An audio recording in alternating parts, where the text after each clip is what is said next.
Mabuhay Pilipinas! Maligayang pagbabalik dito sa aking channel, pero kung bago ka lang, pasuyo ng like and subscribe. Salamat agad. Ngayong araw ng Sabado, July 6, 2024, mga kababayan, nakikita po dito natin sa weather system na marami po ang mga pulupulong kaulapan o cloud cluster na nabubuo po sa loob ng Philippine Area of Responsibility.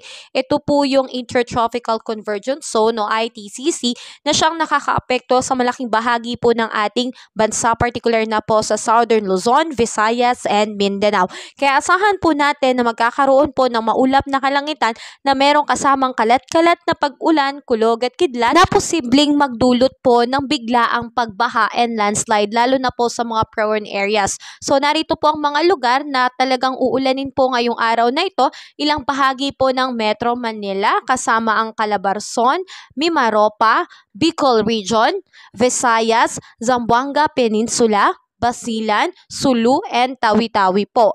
At asahan din po natin ang pagkakaroon ng maulan na panahon dito po sa ilang bahagi ng Mindanao. So asahan po natin mga kababayan sa mga lugar na hindi nabanggit, partly cloudy to cloudy sky with isolated rain shower and thunderstorm po yan.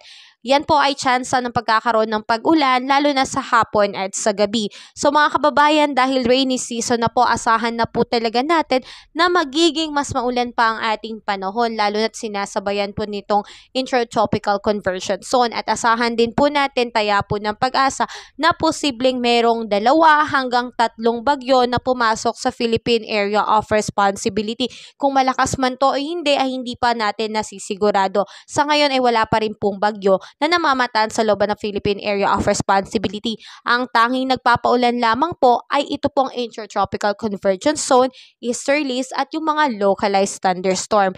Ganun pa man, asahan po natin ang ating air temperature ay posible pong umabot dito sa Lawag ng 33 degrees Celsius, Tuguegarao 35 degrees Celsius, Baguio 26 degrees Celsius, Metro Manila 33 degrees Celsius, Tagaytay 31 degrees Celsius, at sa Legazpi po ay 33 degrees Celsius. Dito naman sa bahagi ng Visayas at lalo tigit sa Mindanao na siyang uulanin, asahan po natin ang air temperature pagdating ng katanghalian, posibleng pumatak dito sa Puerto Princesa ng 33 degrees Celsius, Iloilo 32 degrees Celsius, Tacloban 33 degrees Celsius, Cebu 31 degrees Celsius, Cagayan de Oro 32 degrees Celsius, Zamboanga 33 degrees Celsius, at Davao po ay 33 degrees Celsius. Kaya mga kababayan, kung may plano po tayong lumabas ng bahay ngayong weekend, ugaliin po nating magdala ng payong bilang pananggala